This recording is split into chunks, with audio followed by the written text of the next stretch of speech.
Hey guys, welcome back to another video. तो आज हम देखने वाले हैं स्केरी पंपकिन का हॉरर वीडियो, जो कि बहुत ही ज्यादा डरावना है। और अभी रात के 12 बज रहे हैं और मैं अकेले आप लोगों के लिए हॉरर वीडियो देखने जा रहा हूँ। इस वीडियो का लिंक आपको डिस्क्रिप्शन में मिल जाएगा, तो चेकआउट जरूर कर लेना।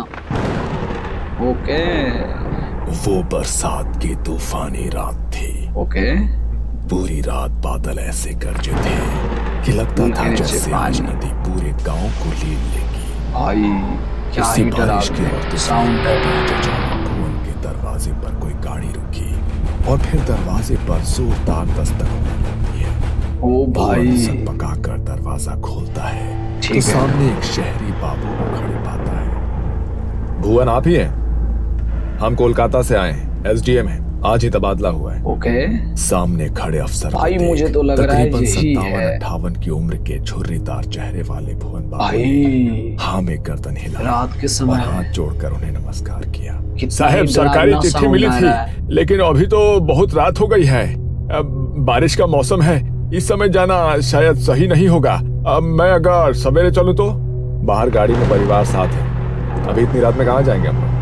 आपके लिए सरकारी बंगला तैयार करा दिया है साहब, ठीक समझे तो रात यहीं पे बिताए, नहीं तो भाई, जैसा ये आप तो कहें। डरा रहा है। भुवन की बात सुनकर सामने खड़े अफसर के चेहरे पर असहमति के भाव दिखाई देने लगे। ठीक है, मैं आपको बंगला दिखा देता हूँ। ओके, इतना कहकर भुवन ने अपना पुराना ऐनक आंखों पर चढ़ाया ओ। और छाता लेकर घर से क्या ही डरावना सीन है गाड़ी भाई। में बैठो, बाहर बहुत बारिश तेज का बरसात मौसम है। साहब, नदी के और रास्ते रात से के जाना होगा। अंधेरी रात। आप ड्राइवर से कहें कि नदी के सहारे आगे ओके। बढ़े, दाएं हाथ पर ही बंगला है। मैं गांव के कच्चे रास्ते से ठीक आता है। हूँ, इधर से गाड़ी नहीं पहुंच पाएगी।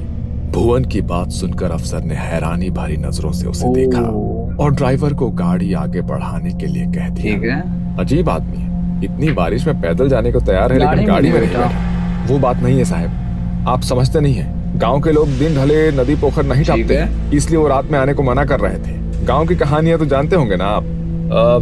खैर छोड़ो, तुम जल्दी गाड़ी चलाओ, थकान से मेरी हालत खराब है। ओके। वो देखो भुवन काका। सुगंधा भाई। की बात सुनकर सभी चौंक कर नदी के किनारे देखने लगते हैं। सचमुच ऐसा लगता था कि भुवन नदी के ये किनारे कैसे जा रहा है कार के बरोबर? ये लो, भुवन तो इधर से ही आ रहा है और तुम बोला कि ये लोग नदी पार नहीं करता।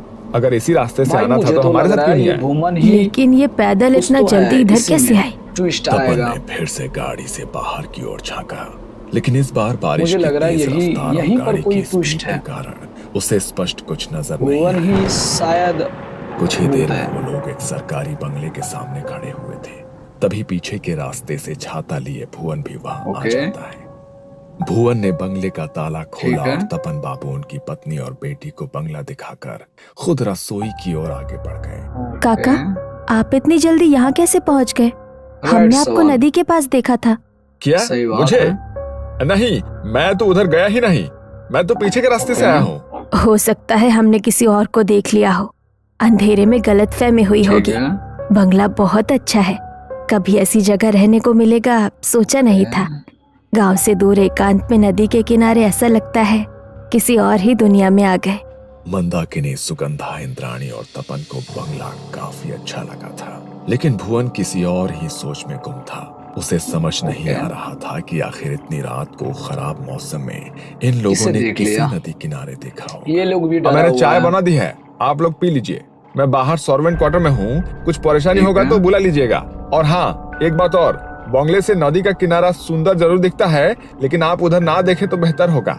ओ मतलब भाई, ये तो डरा इतनी सुबह रहा है। नजारा कोई क्यों नहीं देखना चाहेगा? कहने का मतलब है कि बारिश का मुझे मौसम पता है, जो गीली चीज मिट्टी नहीं फिसलन कहेगा के करने अलावा के लिए पानी वही भी चीज बहुत करेगा। है, तो आप उससे दूर रहें तो बेहतर होगा। भुवन अपने कमरे ठीक में है। आकर लेट गया था और लंबे सफर गाड़ी से का चक्का थक चल कर क्यों आया रहा है? तपन का परिवार अपने अपने कमरे में जाकर भाई। आराम करने लगा था। सुगंधा के कमरे की खिड़की से नदी का किनारा साफ ठीक है। दिखाई देता था। अपने कमरे में क्या ही आकर वो डरावनी नदी आवाज की है ओर भाई। देखने लगती है। कितना सुंदर शांत नदी का किनारा है। इंद्राणी, इधर तो कितना मच्छी होगा ना। ओके। मैं कल जाकर मच्छी पकड़ कर लाऊंगी और ताजा ताजा मच्छी भात राइट। बनवा कर खाऊंगी माँ से।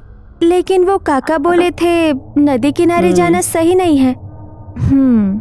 तपन बाबू पत्नी के साथ कमरे में सोने चले गए थे और इधर दोनों बहनें अपने अपने कमरे में आराम करने के लिए आ गई थी।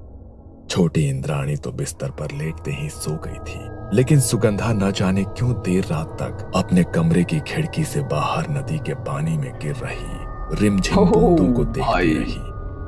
अगली चलो सुबह सुबह सुबह नदी की तरफ कोई गया था क्या? हमारी हवेली के दरवाजे से नदी की तरफ मिट्टी पर पैरों के निशान बने हैं। सुगंधा, इंद्राणी, तुम लोग रात में उधर गई थी क्या? अब परिवार के सभी लोग तो घर में ही हैं। अब फिर इतनी सवेरे नदी पर कौन जाएगा? बच्चे तो अभी सोकर ही उठे हैं। अब कैसी बात करती हो?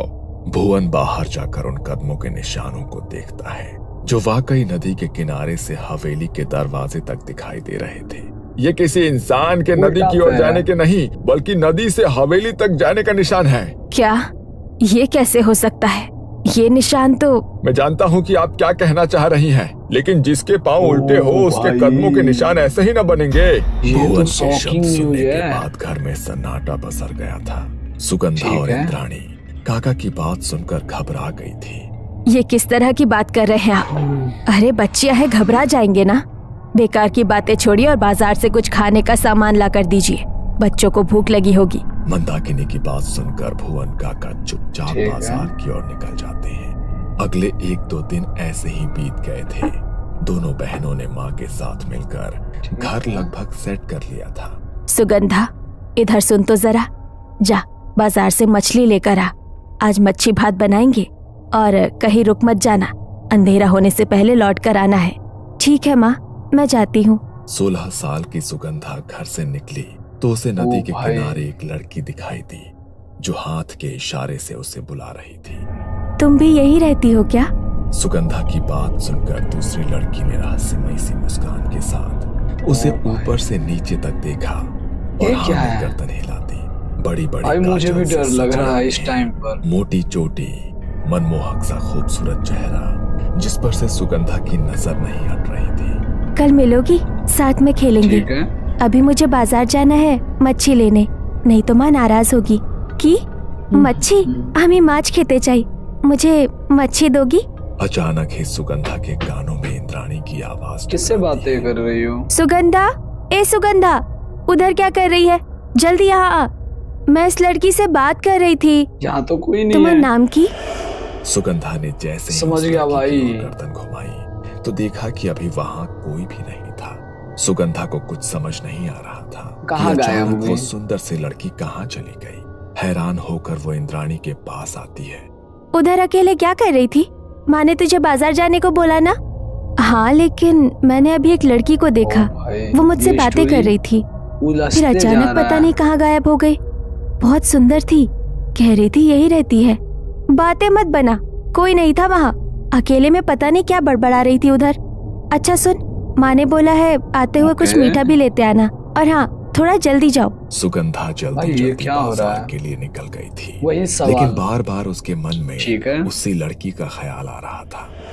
बाजार से मच्छी और रसगुल्ला लेकर लौटने में उसे अंधेरा हो गया था। जैसे ही वो नदी के नजदीक पहुंचती है, उसे नदी के पानी में तेज हलचल महसूस होने लगती है। सुगंधा चौंक कर इधर उधर देखती है, आसपास कोई नजर नहीं आता। अचानक उसे तेज सड़न जैसी महक महसूस होती है, जैसे सड़ी हुई मछली किसी ने उसके सामने रख दी हो। सुगंधा ने अपनी चाल तेज कर दी थी, तभी उसे अपने साथ साथ किसी परछाई के चलने का एहसास होता है। सुगंधा चौंक कर पीछे मुड़ती है, लेकिन वहां कोई नजर नहीं आ रहा था। अचानक ही पेड़ से एक डाली टूटकर उसके सामने आकर गिर पड़ती है। तभी सुगंधा के कानों में एक आवाज गूंजती है, आमा के माछ दो। वो आवाज सुनकर सुगंधा के रोंगटे खड़े हो गए थे। उसने हाथ में पकड़ा सामान और तेज जकड़ा और अपनी चाल और भी तेज कर दी। कुछ पलों के बाद गुस्से से भरी हुई आवाज फिर से उसके कानों में सुनाई दी, तुम्हें आमा के माछ देबे ना? डर से उसका दिमाग सुन्न पड़ गया था। सुगंधा को होश ही नहीं था वो कब और कैसे वहां से दौड़कर अपने घर के दरवाजे तक पहुंच गई। ठीक है, डरा हुआ है। दरवाजे को जोर जोर से पीटने पर जैसे ही इंद्राणी ने दरवाजा खोला, वो वहीं गिर पड़ी। किसी तरह उसे कमरे तक ले जाया गया, ये तो जहां बहुत उसने अपनी डरावने है सारी भाई। आपबीती सुना दी। ये सब उस भुवन की वजह से हो रहा है, उसने ही डर बैठा दिया है दिमाग में। तुम आराम करो, अब से बाजार मैं जाऊंगी। बेटी की हालत ऐसी देखकर मंदाकिनी काफी परेशान हो गई थी। मच्छी भात बनाने की अब उसकी इच्छा ही नहीं बची थी। देर रात गए मंदाकिनी को रसोई से कुछ आहट सुनाई देने लगी। जब वो रसोई की ओर गई तो वहां का नजारा देख उसके पैरों तले जमीन खिसक गई। सुगंधा के हाथों में कच्ची मछली थी जिसे वो आधा कच्चा ही खा भाई चुकी ये थी। क्या हो रहा उसके है? कपड़ों और मुंह पर खून लगा था और वो इस समय किसी राक्षस जैसी डरावनी नजर आ रही थी। सुगंधा, ये क्या कर रही हो तुम? क्या हुआ है तुझे? भूख लगी थी, इसने मुझे मच्छी खिलाई। ये क्या अब है मैं भाई? इसके साथ रहूंगी। बहुत ही ज्यादा डरावना था ये स्टोरी। भाई मैं रात में देख रहा हूँ, आप समझ सकते हो कि मेरे ऊपर क्या बीत रहा है इस वीडियो को देखने के बाद। आपको वीडियो पसंद आया हो तो वीडियो को लाइक करें एंड चैनल को सब्सक्राइब करें।